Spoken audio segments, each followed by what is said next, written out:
Bir sıra elektron kütləvi informasiya vasitələrində və sosial şəbəkələrdə Azərbaycan rayonlarından birindəki hərbi hissədən orduya məxsus tankların cəbhə xəttinə doğru irəliləməsi haqqında yayılan məlumatlar cəmiyyətdə etirazla qarşılanıb. Ölkənin tanınmış siyasətçiləri, ziyalıları və millət vəkilləri belə məlumatlarla Azərbaycanın informasiya müharibəsində uduzmasına diqqət çəkiblər. Onların fikrincə cəbhə xəttində gərginliyin artması fonunda belə informasiyaların verilməsi yalnız qarşı tərəfin xeyrinə ola bilər. Müharibə və atəşkəs arasında biz bu nə atəşkəsdir, nə də müharibədir.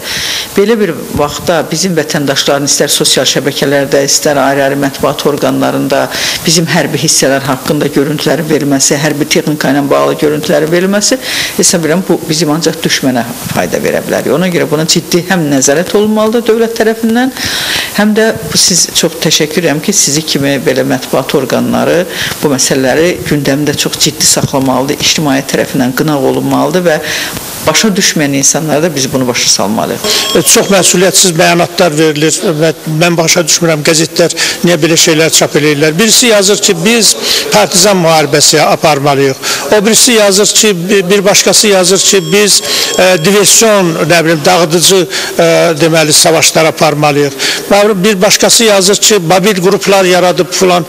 Bunların hər biri haqqında düşünmək olar. Amma bu müharibənin sirridir. Bu ölkənin sirridir. Nə istəyirsən elə də bunu sən erməniyə nəyə bəyan edirsən? Hesab edirəm ki, bunun da yəni bu tənqid eləyərkən kütləvi informasiya vasitələrinin bu məsələdə apardığı işi hər halda kütləvi xof və vahimə hissinin yaranmamasının bir səbəbi də, başlıca səbəbi mən demirəm, hansısa bir xəttdə bu istiqamətdə düzgün bir deyək ki, tərkibin hissənin də olmasını hər halda qeydə almaq lazım gəlir.